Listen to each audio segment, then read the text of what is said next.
Guys, welcome back to the channel. Tonight we're going to work on the Dodge Charger. It's a 2017. It's one that's been here for quite a few days. It's here because of a battery draw issue. It's one that's not consistent or constant. It's not always died on me while it's been here. Other times it has died. So I have been testing it on and off. I have not caught a full-blown heavy draw that would make me start chasing a circuit. But tonight, luckily, again, decided to start testing, and it has been acting up. So I'm going to walk you guys through this. Just quick things to knock out. No crazy trouble codes. Nothing aftermarket hooked up, connected. And so I just basically set it up as to how I always do. To check my draws, and let's take a look and see how this is going to act up tonight. As far as how I like to set up, obviously, always, as many people explain, you know, leave your hood open and stuff, have access to your distribution boxes. I will leave doors open, but I'll latch them. Then I'll set up in the back my amp meter in series to be able to catch all the amperage draw. I'm not the biggest fan of using an amp clamp for the actual draw measurement. I like to do in series, go through the meter, let the meter show me everything that is in the circuit, and then additionally I'll use the meter and the amp clamp on the second scope to be able to try to isolate where the draw is. So that's my setup. Once I got all that set up, I'll go ahead again, lock the doors, use the key remote to simulate as if a customer's coming home, gets out, parks it, locks it, and walks away. Then I let it sit for about an hour. These smart vehicles, you don't know how long it takes to go to sleep. I always do an hour minimum. I can go on, do other things, come back, check it, and see where the draw is, and kind of go from there. So, I'll get this all set back up and show you what kind of issue we are having. Okay, so I think I finally got this to act up to the point where it seems to be drawing pretty significant amount on the amperage. So, if you look at the scope here, and it's actually in a pattern type form. You can tell we are pretty high at over 3 amps, and that's this portion here, and then it'll go down to 1 and change and then come back up to the 3 amps. So that's currently what we're reading. When it does that, the interior cluster, the shifter, and the key push button lights up. Let me get you a shot of that.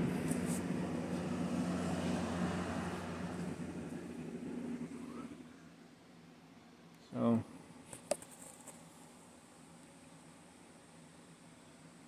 there.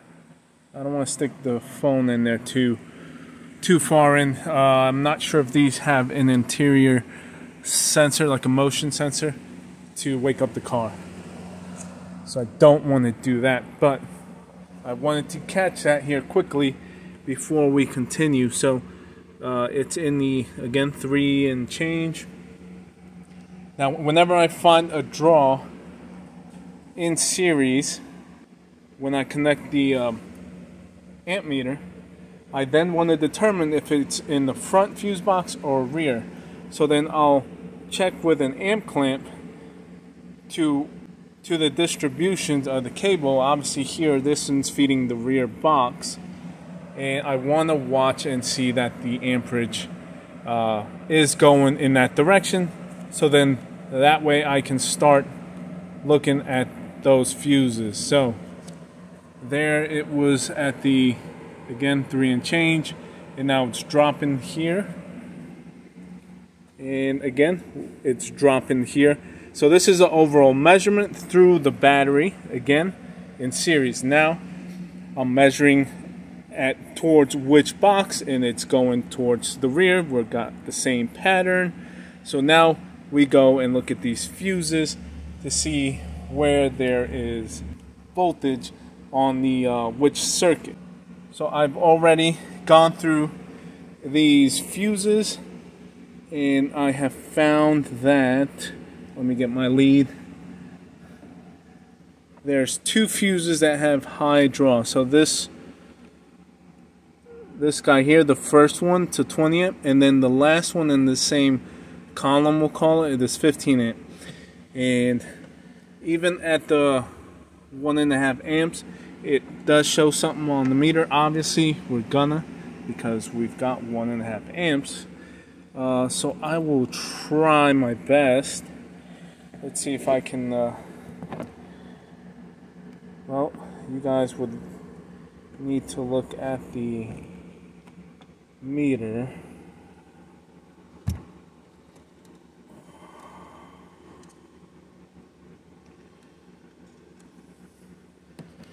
So I don't know if I can get this set up well, but okay, we're back up in the 3 and change. Let me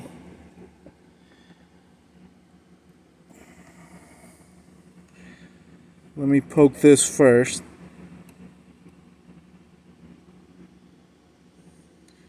Okay, so at 3 and change on the meter, we have 4.2 millivolts, and then that's that first one.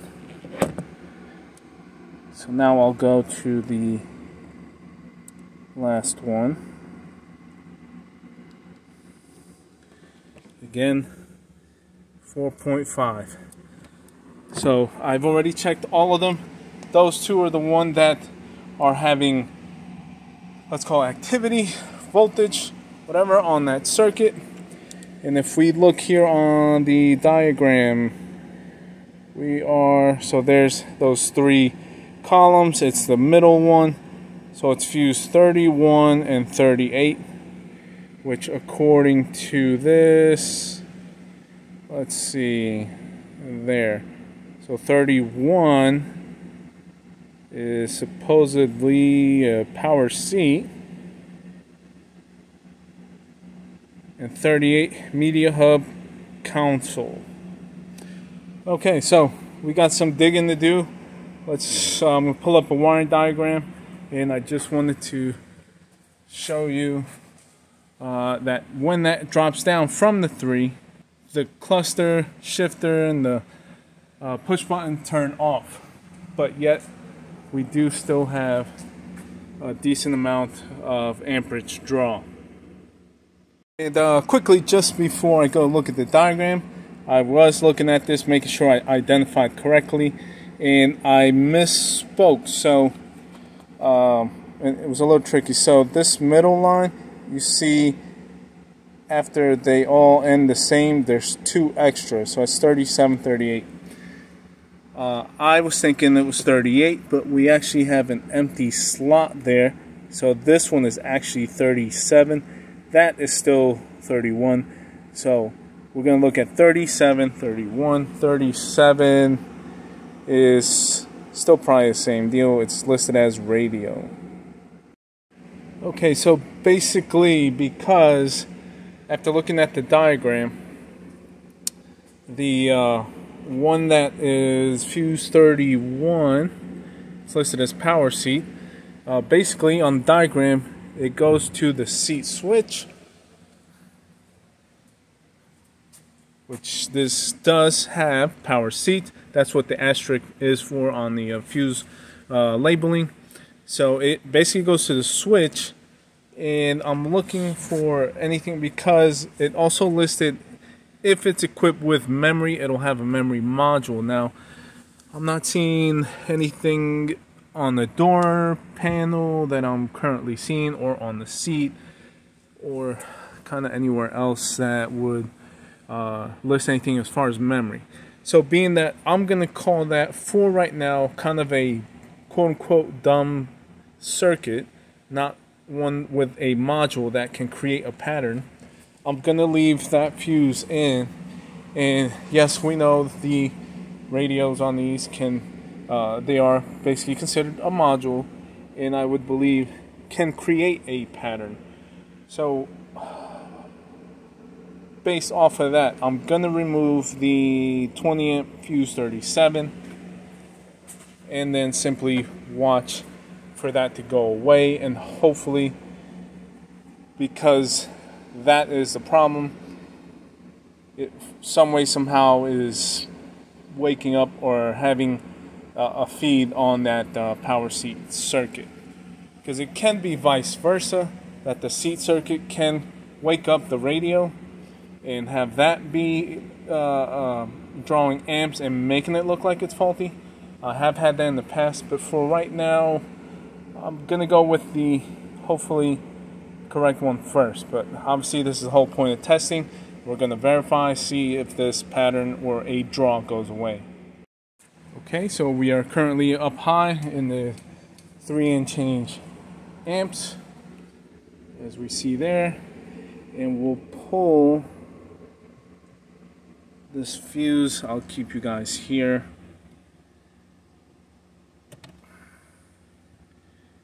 And so we've got it out.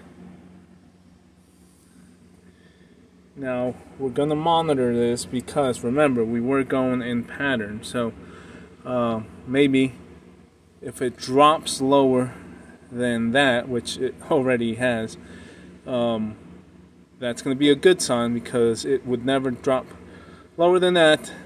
We're at half an amp. Now we also got to almost consider that I know we didn't wake the vehicle up, but I want to wait a long period to almost as if we're starting over, and see if we get it to drop down below 50. And we've already dropped half again to 250 milliamps, and we'll keep an eye on it. So for right now it is 9:55. Let's see, I'll check in about a half an hour. Okay, so not much of an update. About a minute later, we are down to 10 milliamps. That's a good sign. I'm going to change my scaling.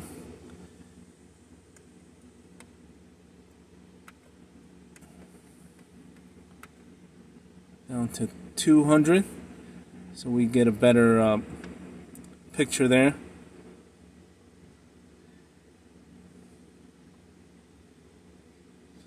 And I'll keep monitoring it. Okay guys, so I know it hasn't been all that long, so it's 10:15, and we are holding steady at 11 milliamps. If you notice, I went ahead and changed my basically time base, and I'll show you why. I just didn't want to miss anything. So I had brought it down, let's see, let's go all the way. So I was at 5 minutes, and basically the way that it comes up is really bunched up, just like a steady hash, let's call it, as you can see. So let me try to, let's go to 1 minute just to be able to show you. So if you see, it's just a constant hash, and being that we're having basically, let's call activity, I didn't want to miss anything as far as a high value. So meaning that if one of those, if I'm missing an area of high draw that's repetitive because of it being so hashed up and not spread out, I didn't want to miss anything. And because this is only going to display the average, I have had where it's hashed up and there is a high draw and it's just repetitive, so it's not constant, but this will display the average, and then see almost like there. That's what I am referring to. I had one that had constant repetitive ones, but it would never show up in the meter as far as a value. So just small tips, but I'm not too worried about that. But to be able to see that more clear, again, we can go all the way to 2 seconds. So this will display any high rises that will get missed by the basically meter portion. So this is why I like to use this. It's my only tool that I use for battery draws. There's nothing better. And I set it in graphing meter so I can get the best of both worlds here in this portion, and then that as a quick value. Now if you saw that, let's pause, and there was that one that ran across the screen, which was that guy. Again, I'm not going to be too worried, but let's see if we can get a value.